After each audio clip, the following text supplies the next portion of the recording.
You know, when you look at a building or a bridge or even just the phone in your hand, have you ever thought about the rules that hold those shapes together? Well, geometry is literally all around us, and today we're going to pull back the curtain on the specific rules for some of the most important four-sided figures out there. I mean, just look at this. From the incredible angles you see in modern architecture to the screen you're watching this on right now, quadrilaterals are the backbone of how we build things. So understanding their properties, that's not just for a math test. It's about learning the secret language of the world we've designed.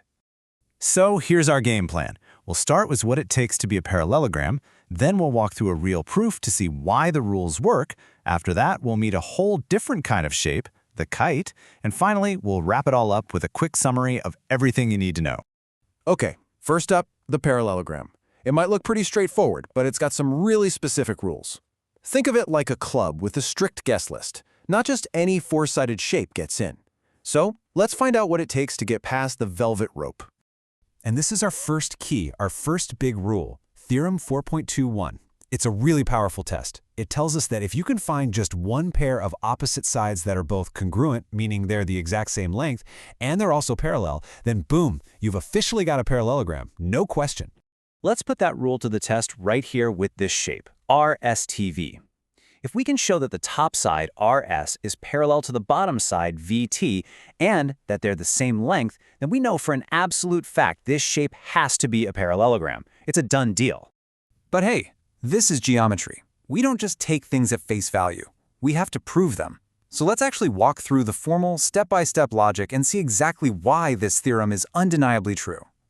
So here's our setup.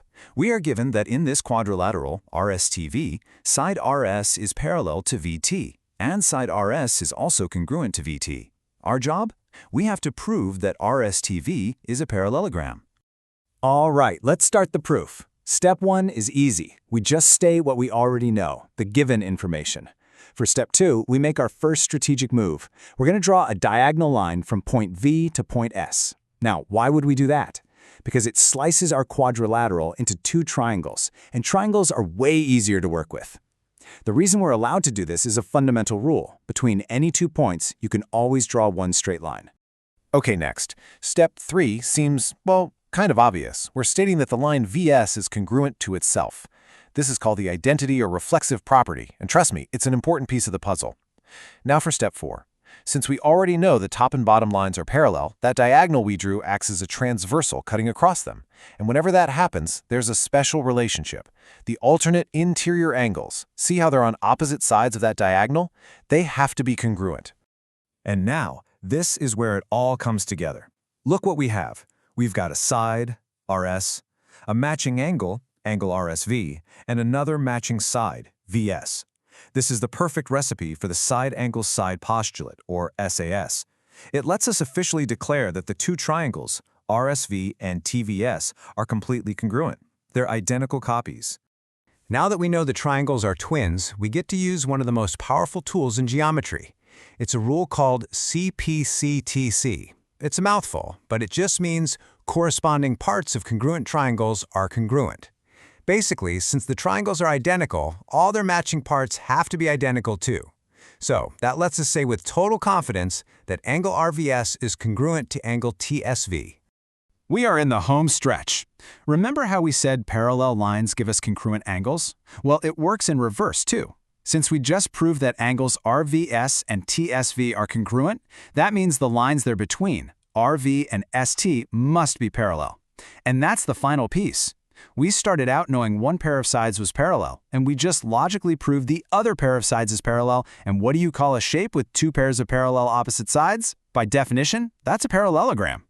And there you have it, QED, quod erat demonstrandum, which is just a fancy Latin way of saying that which was to be demonstrated. The theorem is proven, solid as a rock. Now, that detailed proof is fantastic, but it's not the only tool in the toolbox. Geometry gives us a couple of other great shortcuts.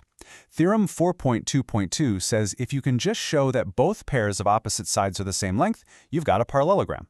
Or with Theorem 4.2.3, if the diagonals cut each other into perfect halves, that also seals the deal.